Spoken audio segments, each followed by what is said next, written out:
Hi there, I am Surabhi Jain from Fearless Communicators tribe and the founder of Turbo English Mastery Program. I believe that improving your listening skills is the first and the last step to improve your spoken English skills. And stories are the best way to do that. So here I am with another extract from Strange Tales. If you like unusual gripping stories, the kind that you cannot stop reading until you reach the end, then you would like the collection of 5 of these called Strange Tales. Retold for easy reading by B. Mendelssohn, the extract comes at the end of one of these stories, the Customs Officer's Story. It tells of a young customs officer called Harvey, whose duty it was to prevent smuggling, taking goods secretly into a country without paying duty to the government. This was very common in England at one time. Harvey, who had a wife called Lucy and a son, Alfred, worked hard at his task, for he wanted promotion. He caught so many smugglers that they decided to teach him a lesson. They tricked him into a meeting with them at the top of a cliff where they intended to kill him. At the last moment, they changed their minds. Instead of throwing him over the cliff, they left him hanging over the edge, holding on by his hands, which were tied together so that he could not climb to safety. If he let go, he would fall to his death on the rocks below. Hanging thus over my wide open grave, I seem to remember my whole past life. Things long forgotten, the joys and sorrows of childhood, lessons learned at my mother's knee, boyhood quarrels and adventures. I remembered how I used to run away from school, how I won the prize and how I was punished for some childish fault. These and many other scenes of early life passed before my covered eyes. Then I was a man and already in my profession. My first capture, my first meeting with smugglers, came before me with great clearness. Next I was a lover, walking at Lucy's side among the trees in the fields. Then I saw little Alfred's childish face and wondering eyes, very near to mine it seemed. Then I laughed, or seemed to laugh, a wild, mad laugh that shook and pained me. But the cloth was tight between my teeth and no sound came out. Already I had hung for some time over the rock, and my hands were aching, and my neck was stiff. Still I held on. My thoughts flew off to Lucy and her child, to the sadness and suffering and want that were waiting for her. Now the breadwinner was gone, for I thought myself already dead. And then the clock of St. James' Church in Dover struck the hour, and the wind carried the sound to my ears. 12. 8 more hours of darkness.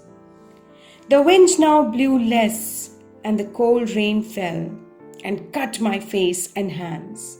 But still I held on. If I fell on the shore below, while the tide was still out, I should be crushed to pieces surely. Would such a death be painful? I imagined the rush through the air, the sense of falling through the space, the speed of the fall and the crash upon the hard shore. Should I feel it? Was it possible that I should lie for hours with broken bones and back, waiting for death? Drowning would be better than this. Ah, if I could only hold on until the tide came in. The sea would give me a painless ending. I could not live, but drowning, I had heard, was an easier death than the fall I had before me. But why die at all? If I could hold on till the sea washed the cliff's foot, I could swim well. I might escape. Never, Never! The cruel ropes that tied my wrists would prevent me from fighting with the waves. My strength was disappearing fast. I was sick and worn out. Ha! I may as well die like a man in a struggle for life. I remembered that by a great effort I might climb to the top of the cliff and be saved. It is true that the effort would use up my remaining strength. However, I tried. For a moment I rose. I was in mid-air. I was succeeding. But the ropes kept me back. I sank. My face slipped off the edge of the rock and I swung from side to side. This could not last. The pain was great. My strength was gone. In a minute I must let go and fall to die. Then a wild idea seized me that perhaps the smugglers, less cruel than I thought, were nearby, watching me, ready to save me after all. Surely it must be so. I tried hard to cry to them for help, to shout that in a second it would be too late. My mouth was covered up. I could not speak a word. I let go my hold. But no rush, no quick fall into the mid-air followed. My feet sank only a few inches and then touched the ground.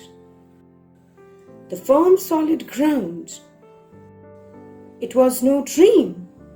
I fainted and fell to the earth. When I came to life again, it was morning. I was lying on the wet ground. 2 men were beside me, and one of them was trying to push some spirits between my teeth. The covering had been removed from my eyes and my wrists were free. I looked up, wondering whether I was in this world or the next.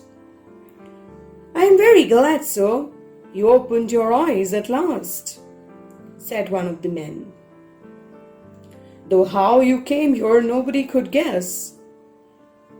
I looked wildly about. I was not on the shore. No cliff rose up beside me.